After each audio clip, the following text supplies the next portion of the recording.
Hola a todos y todas, mi nombre es Ana Mardones y junto a Andrés Urrutia les preparamos esta presentación de movimiento rectilíneo uniforme. Dentro de nuestros objetivos tenemos conocer cuáles son las características principales del movimiento rectilíneo uniforme y analizar el movimiento rectilíneo uniforme de manera gráfica y algebraica. Empecemos definiendo qué es el movimiento rectilíneo uniforme. Como su nombre lo indica, es un movimiento cuya trayectoria es rectilínea y se desplaza uniformemente. Esto implica que su velocidad es constante. La aceleración es un concepto que analizaremos a cabalidad en clases futuras, pero a grandes rasgos implica una variación de velocidad. Y como en este caso la velocidad es constante, tampoco existe una aceleración.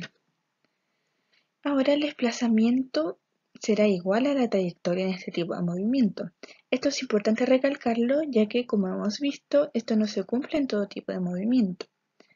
Y finalmente, el móvil o el objeto en movimiento describirá distancias iguales en tiempos iguales. Esto implica que si, por ejemplo, un móvil se mueve 1 metro en un segundo, el segundo metro que recorra también lo describirá en un segundo, y así sucesivamente de manera constante. En la esquina inferior derecha vemos la ecuación que determina la posición de un móvil que describe un movimiento rectilíneo uniforme, donde la x determina la posición, siendo x sub f la posición final y x sub y la posición inicial. A esto se le suma la velocidad multiplicada por el tiempo.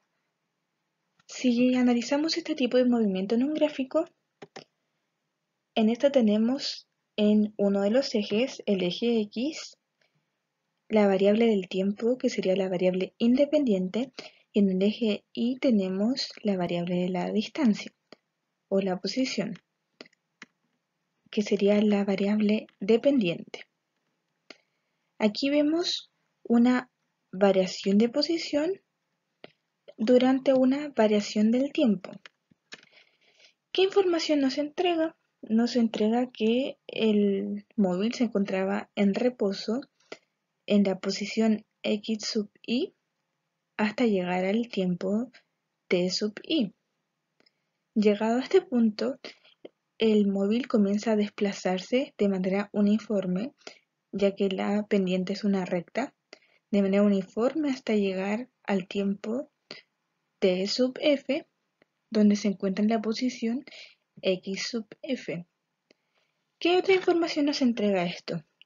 Si ustedes recuerdan de matemáticas, la pendiente se calcula con la variación del eje Y partido en la variación del eje X. En este caso, considerando las variables dadas, tenemos que la variación en el eje Y son las diferencias de posición, que va a estar determinada en metros, y la variable en el eje X va a ser la diferencia de tiempo, que está medido en segundos.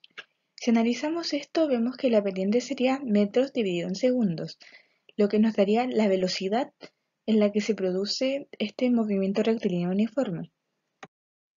Vimos a grandes rasgos la expresión algebraica de la posición, pero aquí la tenemos de nuevo, donde la posición final va a ser igual a la posición inicial más la velocidad por el tiempo. Esta ecuación surge de la ecuación itineraria, que veremos más profundamente en clases futuras también, pero aquí, como dijimos que la aceleración será cero, en esta expresión todo este término no aparece. Entonces nos queda solamente esto de aquí, que sería idéntico a la expresión que tenemos aquí, ¿ya? Para que sepan de dónde sale esto. Ahora, ¿qué ocurre cuando la posición inicial es 0? Este primer término de aquí tampoco aparece porque nuestra posición inicial sería en el origen, en las coordenadas 0, 0. Entonces solo se calcularía con la velocidad por el tiempo. Si aterrizamos esto en el análisis de un gráfico en el que tenemos las mismas variables vistas anteriormente, en el eje X el tiempo en segundos y en el eje Y la distancia o la posición en metros. vemos una recta que empieza en el cero, en el origen. Entonces, la posición inicial es cero y por lo tanto no se considera en la ecuación. En cambio, en la recta roja, empieza en una posición x sub i distinta a cero. Entonces sí la incluimos en la ecuación. Podemos ver que las pendientes son positivas. ¿Por qué? Porque van hacia arriba o describen un ángulo positivo con respecto al eje de las x. ¿Ya? Eso va a implicar, como veíamos, que la pendiente con estas variables va a ser igual a la velocidad, implica que es una velocidad positiva. En cambio, en este caso tenemos una pendiente negativa. ¿Por qué? Porque baja o con respecto al eje de las x describe un ángulo obtuso. Entonces, si la velocidad es negativa, este término de aquí va a estarse restando a la posición inicial, ya que vemos que empieza en una posición inicial mayor que cero y va disminuyendo con el transcurso del tiempo hasta llegar a cero. Como paréntesis, recordemos que cuando la velocidad o el desplazamiento son positivos, implica que se desplazan hacia la derecha, y cuando son negativos, implica que se desplaza o el sentido es hacia la izquierda. Entonces, que nuestra velocidad sea negativa implica que el movimiento de este móvil, en lugar de ser a la derecha, como en las otras dos rectas, va a ser efectuado hacia la izquierda.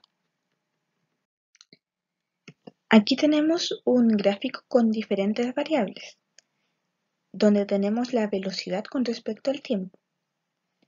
Ya vimos que la velocidad en este tipo de movimiento no varía, por lo tanto es constante, también reflejada en una pendiente constante, ya que empieza en un valor y termina en el mismo, siempre se mantiene igual, que puede ser un valor positivo, como hemos mostrado aquí, o un valor negativo, como en el de aquí. Ahora, no solo la pendiente nos entrega información, también hay otros aspectos en este gráfico, como por ejemplo va a ser el área bajo la curva, que va a ser el área comprendida entre la recta y el eje X, todo lo que está por debajo. Si ustedes recuerdan cómo se calcula el área, va a ser lado por lado, donde tenemos en un lado el eje Y, que es la velocidad expresada en metros por segundo, y el otro lado sería el eje X, que está expresado en el tiempo en segundos. Si hacemos esta multiplicación, estos segundos de aquí con estos de acá se anulan, por lo tanto nos quedan solo metros. ¿Y cuál es la variable que se expresa en metros? La distancia recorrida o el desplazamiento, ¿ya? Que al igual que la velocidad, el desplazamiento va a ser positivo en este caso y negativo en este caso de aquí a la derecha.